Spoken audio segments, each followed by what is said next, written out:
Can you hear me okay? Can you type a little bit if you can hear me? Let's see. Yes, good, yay, okay.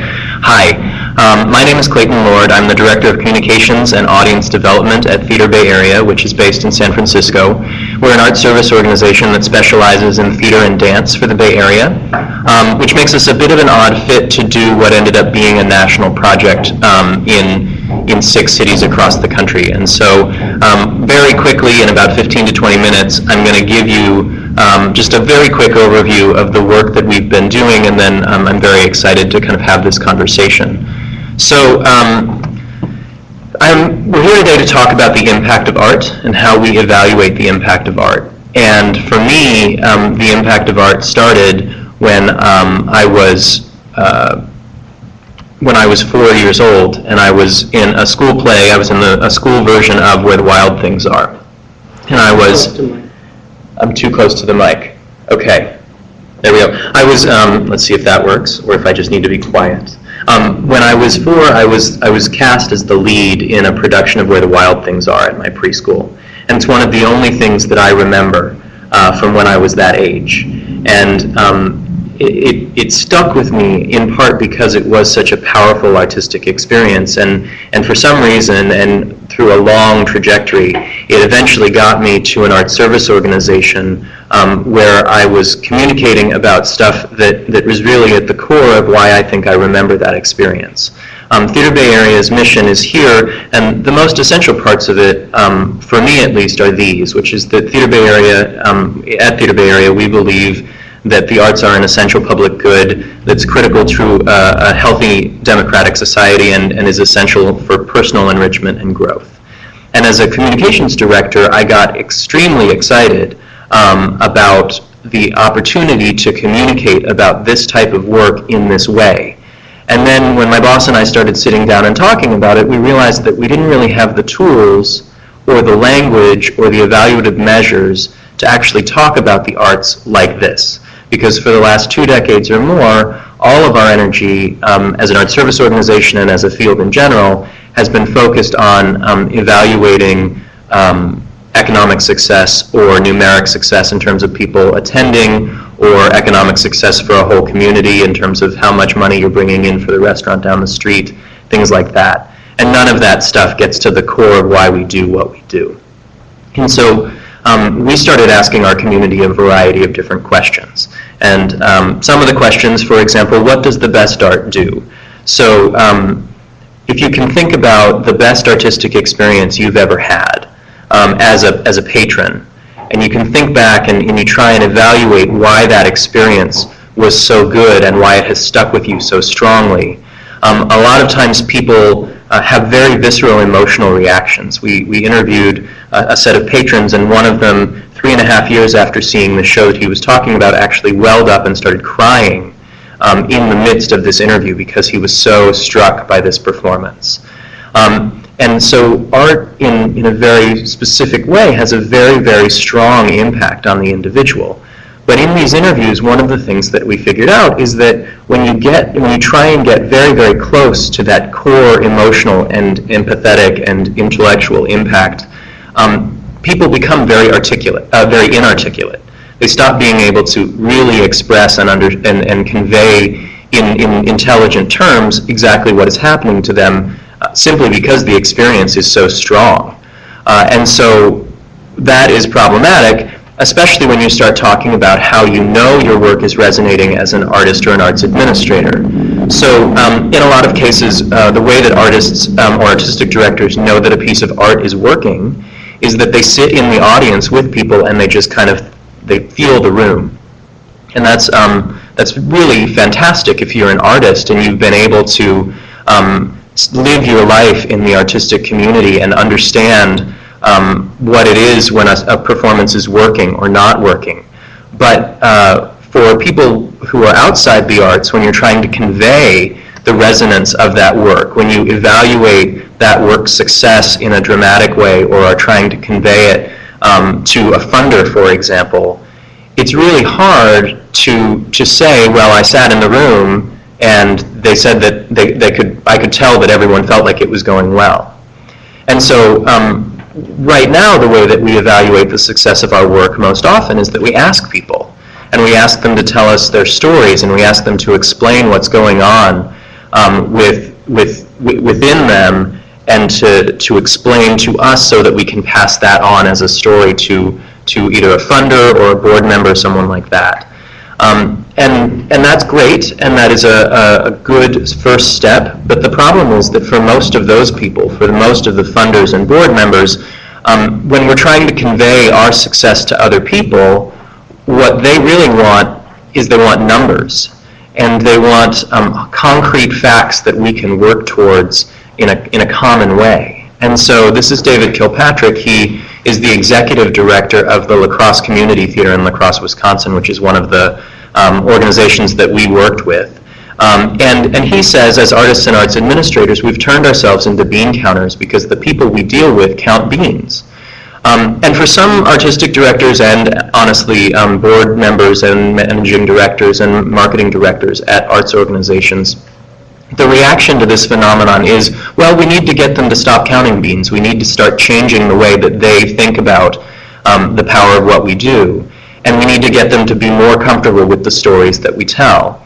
And I think that that's a really valid thing to think, and at the same time I also think that that's a very, very hard row to hoe when you're dealing with people who have higher ups who really rely on numbers as the main way that they evaluate anything. It seems to me that, and part of the point of this research is to take the spirit and the important part of what we do and to translate it into a numeric setting so that we can have a common conversation. So instead of changing the fact that we all need to count beans, what we argue is that instead we just need new beans to count. We need to start quantifying what we've talked about as the unquantifiable part of what we do as much as we can, and then pair that with the stories that we like to tell, so that people can get a really good understanding of what's going on. So that's where intrinsic impact comes in, and intrinsic impact is the core concept behind the work that we've been doing for the last couple years. It is the intellectual, social, empathetic, and emotional impact of a piece of art on an individual. And then the important part here is that it's measured using standard metrics and a common vocabulary, so that we're talking about all of the stuff that's really at the core of why we make art and why we think art is transformative to other people, but we're using a standard metric and a common vocabulary so that everyone's working from the same page. So if we talk about that, then we've got to talk about Gifts of the Muse. And Shannon referenced this in his introduction. Gifts of the Muse is a study that was published by the RAND Corporation about 8 years ago now. And basically what it said was it did this huge literature review on all of this research that had been done on the arts over the last 2 decades or more. And it basically said that everyone had been spending all of their time on what Kevin McCarthy, the main author on the study, called instrumental benefits, which are all of the things that happen after the arts experience is over. And that what we really needed to be focusing on were what he called the intrinsic benefits of art, which are what happens to the individual. When Alan Brown, who was the chief researcher who we engaged on this research project, engaged with this Gifts of the Muse study for the first time, he found it very hard to understand, and so he actually developed this this graphic to try and help himself and help him explain to others what was really at the core of what Gifts of the Muse was saying. So this is a kind of a daunting graphic to look at, but I'm going to try and break it down really quickly for you. So if we start way out here with the economic and social benefits of art, this is where we honestly spend most of our time and energy talking about our value. These are things like tolerance, civic pride, creating a creative workforce and engineering a creative economy, revitalizing neighborhoods through economic impact, encouraging people to not join gangs. These are all economic and social benefits that exist in the whole community and are cumulative after an arts experience or a series of arts experiences have taken place in that community. And that's where we spend a lot of our time. In this next area, we've got these 3 sections that are a little closer to interpersonal, that are on a smaller scale and that happen on a shorter timeline. Personal development, which is things like making yourself more confident because you create a piece of art, or having more emotional maturity because you've gone through a particular process. that has to do with an art piece that you were part of or that you took part in. Human interaction, which is engaging in deeper compassion, having more empathy for people around you, creating a stronger family group. And then communal meaning, which is using art as a method of helping a community understand its own identity. All four of these spheres are instrumental benefits. And here down at the core is the imprint of the initial arts experience. And this is the part that we focus on. This is the entire point of intrinsic impact research. Because what this says is that basically, if you don't have the imprint of the arts experience, then nothing else can have taken place. A really simple way to put that is if you fall asleep in the theater, then you don't get any benefit at all out of the arts experience, and neither does the community around you. And so intrinsic impact is really based in this idea of measuring what's actually happening to an individual during the arts experience and immediately afterward as they attempt to understand the arts experience that they just participated in. So there are 5 intrinsic vectors, is what they're called. Sorry, back up. Captivation is basically how absorbed you were in a performance. It's also sometimes called flow. I've heard it called lift. It basically is how much were you able to shut out the outside world and only pay attention to the art that was happening in front of you. And captivation is what we call a linchpin impact. If you don't have high levels of captivation, then none of the other benefits of a piece of art can occur, because that basically means that you're not paying close enough attention to have anything else really happen to you. The next one is aesthetic growth. There's a flip side of this called aesthetic validation. And basically what this is either stretching people beyond their usual confines for what they think of as a typical piece of art or a typical art form, or on the flip side of that for validation, validating people's artistic responses by, for example, allowing them to attend a Christmas carol year after year after year.